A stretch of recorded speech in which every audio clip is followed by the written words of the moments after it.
कक्षा 8 आकलन 4 ये निकालो और देखो निम्नलिखित गद्यांश को पढ़कर उत्तर देना है आपको। तो ये गद्यांश पढ़ रहा हूँ मैं, आप में साथ साथ मन मन में पढ़ना। छोटू को सुरंग में जाने का मौका हाथ लगते ही फिसल गया। सुरंग में जगह जगह लगाए गए निरीक्षक यंत्रों की जानकारी छोटू को नहीं थी, मगर उसके प्रवेश करते ही पहले निरीक्षक यंत्र में संदेहास्पद स्थिति दर्शाने वाली हरकत हो गई। इतने छोटे कद वाला व्यक्ति सुरंग में कैसे आया? दूसरे निरीक्षक यंत्र ने तुरंत उसकी तस्वीर खींच ली। किसी एक नियंत्रण केंद्र में इस तस्वीर की जांच की गई और खतरे की सूचना दी गई। ये इसमें ये बताया गया है कि जैसे कोई फैक्ट्री वगैरह होती है या कोई बड़ा कारखाना होता है ना, उसमें कोई गड़बड़ ना करे इसलिए वहाँ कुछ यंत्र लगाते हैं। जैसे अपने स्कूल में सीसीटीवी कैमरे लगा देते हैं, पता चल जाता है कोई रात को चोरी करे उसकी तस्वीर आ जाती है। तो ऐसे ही उस सुरंग में कुछ कैमरे लगाए हुए थे, मशीनें लगाई हुई थी। तो कोई तो उसकी तस्वीर खींच लेती जो गड़बड़ होती, और कोई गड़बड़ होती उसका संकेत अगली मशीन को कर देती। ऐसे यंत्र थे। तो ये जो लड़का छोटू है उसकी बात थोड़ी यहाँ बताई गई है कि वो सुरंग में प्रवेश कर गया। छोटा लड़का था, लेकिन उसकी सूचना मशीनों के द्वारा मिल गई कि कोई प्रवेश कर चुका है। अब आगे देखो, पहला प्रश्न है छोटू की तस्वीर किसने खींची? फोटोग्राफर ने, पहले निरीक्षक यंत्र ने, दूसरे निरीक्षक यंत्र ने और तीसरे ने? दूसरे ने। हाँ, दूसरे ने। इसके गुड लगाओ। गद्यांश में आए कारक चिन्हों की सूची बनानी है। कारक जानते हो ना? हाँ, कर्ता ने कर्म को कर्ण से संप्रदान के लिए अपादान से संबंध का के किया, अधिकरण में पर संबंध है ना। अब यहाँ देखो, ढूंढो छोटू को। तो ये है कर्म कारक है।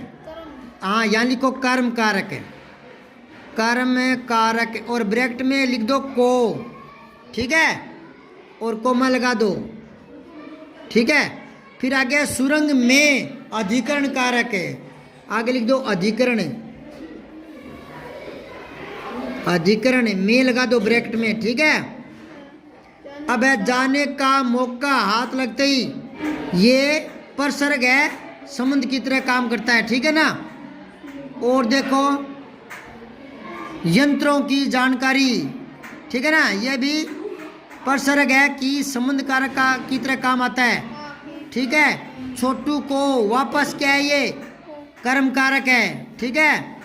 और करते ही पहले यंत्र में, फिर अधिकरण कारक आ गया में, ठीक है ना। इतने छोटे कद वाला व्यक्ति सुरंग में, फिर में आ गया, अधिकरण कारक आ गया, ठीक है। फिर यंत्र ने, ये आ गया करण कारक है। एक लिख दो करण कारक है, करण कारक ने, क्योंकि जो कर्म कारक 2-3 बार है, आप एक बार लिख लो, ठीक है ना।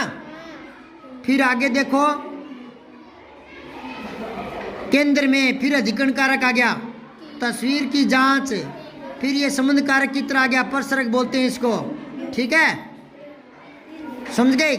यहाँ लिख लो बोले की परसर्ग, की परसर्ग, ब्रैकेट में लिख दो परसर्ग। परसर्ग कैसे लिखोगे? पैर सर्ग, ग के ऊपर रह, परसर्ग। अब आओ ब में, नीचे दिए गए उपसर्गों में से दो शब्द बनाओ। उपसर्गों से, नीचे दिए गए उपसर्गों में से दो शब्द बनाओ। प्र से बनाओ, प्रदेश, प्रभाव, प्रार्थना। हाँ, प्रार्थना भी हो जाएगा।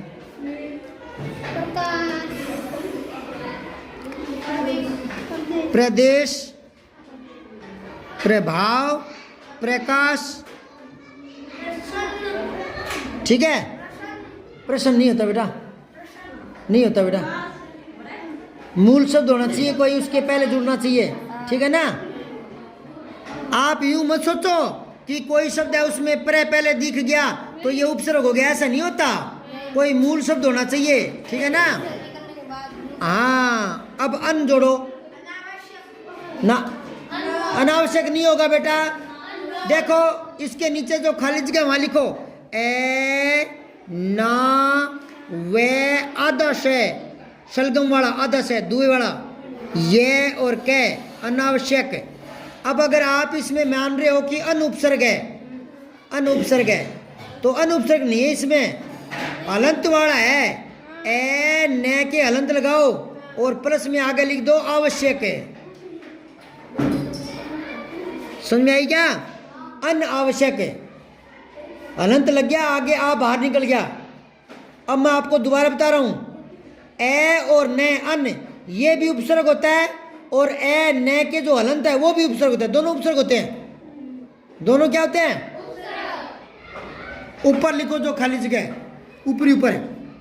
एक तो लिखो ए न, हलंत लगा दो इसके, अन ये उपसर्ग है, इससे मैं 2-3 शब्द बना रहा हूं, आगे लिखो। एक तो लिखो अनावश्यक है, ए ना वे से ये के, हो गया। एक लिख दो अनुपयोग, ए छोटा नू पे योग अनुपयोग, लिख दिया गया अनुपयोग। अब गौर करो, अनुपयोग में उपयोग होता है ना, उपयोग, उपयोग है तो न के हलंत आ जाएगा ना, अन प्लस में उपयोग, उ बाहर निकल के हलंत हो गया ना। तो ये दो शब्द तो है हलंत वाला उपसर्ग अन। अब बिना हलंत वाला इसके नीचे लिखो, अन के नीचे ही ए और न, इस बार हलंत मत लगाना। अब इसमें देखो, एक तो गया अनमोल, अनदेखा, अनदेखा, अनपढ़, अनपढ़। अब बताओ अनपढ़ में हलंत वाला उपसर्ग है या बिना हलंत वाला? हाँ, ये दोनों उपसर्ग समझ गए क्या? अब आओ आप बिना हलंत वाला है, इसका कर लो, आप लिख लो यहाँ अनपढ़ लिख दो एक तो। अब प्रश्न में आ जाओ सीधा ही, एक तो लिख दो अनपढ़ और एक लिख दो अनमोल या अनदेखा, अनमोल। दो हो गए ना। अब आओ से में देखो, नीचे कुछ शब्द दिए गए हैं, इनकी वर्तनी को शुद्ध करके लिखना है। वर्तनी क्या होता है? मात्रा, अंग्रेजी में क्या बोलते हैं? स्पेलिंग। तो ये क्या है, पढ़ के दिखाओ। से देह है, यानी देह होता है शरीर, तो से देह शरीर सहित, लेकिन ये सदेह नहीं है। ये जो लिखना चाहता है वो संदेह लिखना चाहता है, तो ऊपर बिंदी नहीं लगा इसने, लगा दो बिंदी। बिंदी को क्या कहते हैं? अनुस्वार। तो ये क्या बन जाएगा? संदेह है। और बिंदी हटा दूं तो क्या पढ़ा जाएगा? से देह, देह सहित, देह सहित। जैसे आता है ना सह परिवार, परिवार सहित। अगला है आपत्ति। आपत्ति तो कोई शब्द नहीं होता, आपत्ति होता है। क्या होता है? कैसे लिखोगे? आप अदत्य, आदत्य आएगा, फिर पूरा आपत्ति, ती छोटा आएगा, आपत्ति, ठीक है ना? आदत्य और छोटी थी। अच्छा, आगे और क्या है? गुबद नहीं होता, गुम्बद होता है, गुम्बद। तो या तो आधा मैं लगा दो या ऊपर बिंदी लगा दो, छोटा गु ऊपर बिंदी लगा दो, चलो गुम्बद। या आधा मैं भी लगा सकते हो। क्या लगा सकते हो? दोनों लिख दो, ब्रैकेट में लिख दो, चलो ब्रैकेट में, छोटा गु आधा मैं और बे और दे, गुम्बद। क्या बोलोगे इसको? गुम्बद। और पहले क्या था? गुबद। गुबद कोई होता ही नहीं, गुम्बद होता है। अब खिलाड़ी में खी छोटा कर लो, खिलाड़ी। अब आपके कोई शब्दों की मात्रा ऐसे पता लगने लगी क्या कि ये तो छोटी आएगी, ये बड़ी आएगी? बेटा कितना तप करना पड़ा है, 2-3 साल से लगे हैं, अब समझ में आने लगी कि ये छोटा है ये बड़ा है, माथा मारने से। और अगर नहीं पीछे पड़ूँ ऐसे तो फिर समझ में नहीं आएगा, बहुत गलतियाँ होगी। तो मैं तो जी जान से लगा पड़ा हूँ कि भी कुछ सीखे, सुधार हो। अब आपको पता है मैं 5वीं क्लास में क्या शुरू कर रखा है मैंने? हाँ, रोज़ सुरतलेख लिखाता हूँ, रोज़ शब्दों को 10-15 बार लिखो, तो रोज़। और आपके ये कार्य पत्रक है, ये पूरा होने दो, उसके बाद ऐसे शुरू करूँगा, 10-15 शब्द लिखवाऊंगा, फिर कॉपी में मिलाएंगे, फिर उनको गलत होने पर गोला काला करके उसको 15-20 बार लिखेंगे। धीरे धीरे 5-4 महीने में टनाटन कर दूंगा। जो बड़े बड़े लोग कहते हैं यार हिंदी में गलतियाँ होती है, आप कहोगे हमारी तो नहीं होती, तेरी होती होगी। जैसा बोलते हैं वैसे लिखते हैं। बस हिंदी में थोड़ा गौर करने वाली बात है। अब चलो आगे देखो, छोटे कद वाला व्यक्ति, वाक्यांश में रेखांकित पद का विलोम लिखना है। तो रेखांकित है छोटे, इसका विलोम क्या हो जाएगा? बड़े। और लंबा किसका लिखते हो? ठिगना का उल्टा, ठिगना का उल्टा। और नीचे किसका उल्टा है? ऊपर का। और पकड़ना का उल्टा छोड़ना। अब आओ तीसरा, हाथ शब्द का समानार्थी यानी पर्यायवाची। समानार्थी क्या होता है? पर्यायवाची, समान अर्थ वाला। जैसे धरती धरा भूमि पृथ्वी समान अर्थ वाले है ना, तो हाथ का समानार्थी मतलब हाथ का पर्यायवाची। ब्रैकेट में लिख दो पर्यायवाची, ब्रैकेट में लिख दो आगे, आगे इसी लाइन में आगे ब्रैकेट में, पे या के ऊपर और फिर यह पर्याय, वाची बड़ी ची च चम्मच, पर्यायवाची। बोर्ड पे लिखूं क्या? अब इसमें देखो हाथ का एक तो बोलते हैं कर, एक बोलते हैं हस्त। वेरी गुड, पहला ही है।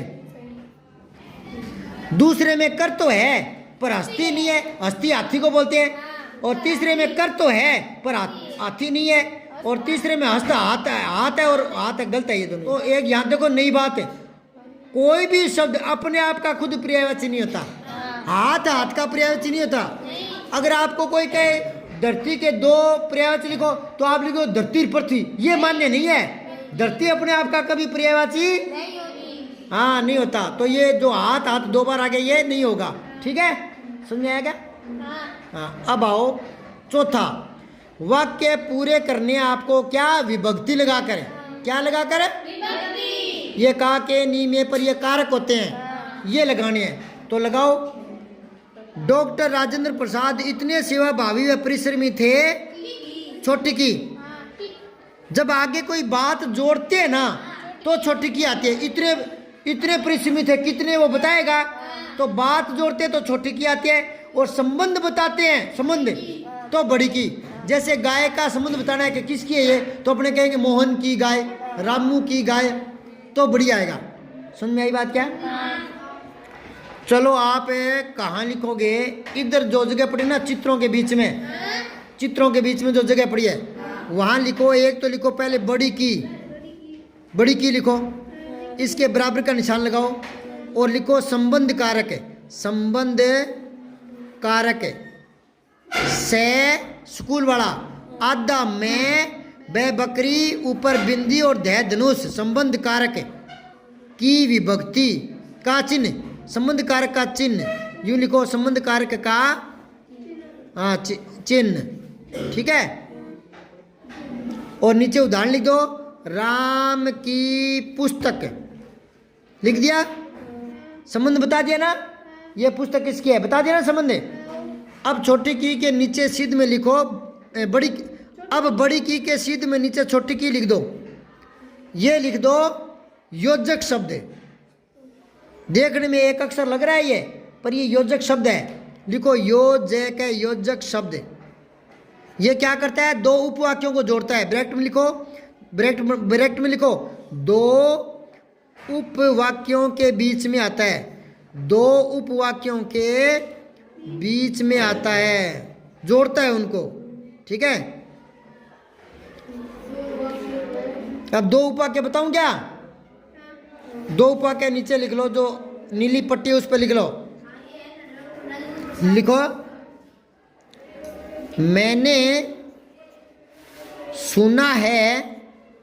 अब ये पूरा तो नहीं है वाक्य, बात पूरी हुई नहीं है, तो ये पूरा वाक्य नहीं है, तो ये उपवाक्य है। क्या ये? हाँ, तो मैंने सुना है कि, छोटी की, मैंने सुना है कि सुरेश पास हो गया, सुरेश पास हो गया, पास हो गया। अब सुनो, सुरेश पास हो गया, ये दो उपवाक्यों के बीच में छोटी की आ गया ना, तो ये योजक शब्द है, दो उपवाक्यों को जोड़ता है, बात को पूरी करने के लिए आता है। एक और सुनो, है आता है ना, उसके बाद अगर की आएगा तो वो हमेशा छोटी ही आएगा, ठीक है? शाबाश, नन्हे मुन्ने रहा, यही अच्छे अच्छे बच्चे हैं। अब अगला प्रश्न देखो, बे में देखो, बे में गांधी जी 7 असहयोग आंदोलन में कूद पड़े। हाँ, क्या आएगा यहाँ? गांधी जी के साथ, ठीक है? फिर है निरीक्षक यंत्रों, जानकारी छोटू को नहीं थी कि बड़ी की आएगा, ये संबंध बता रहा है ना, परसर्ग के रूप में है ये। नियंत्रण केंद्र, इस तस्वीर की जांच की गई।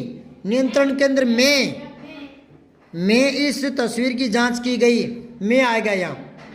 अब है 5वां, मौका हाथ से फिसल जाना। मुहावरे का अर्थ बताना है और वाक्य प्रयोग करना है। हाँ, कुछ हाथ में आना, ब्रैकेट में लिख लो, अवसर बीत जाना, अवसर बीत जाना। ठीक है, अब वाक्य में प्रयोग करो। लिखो, चोर को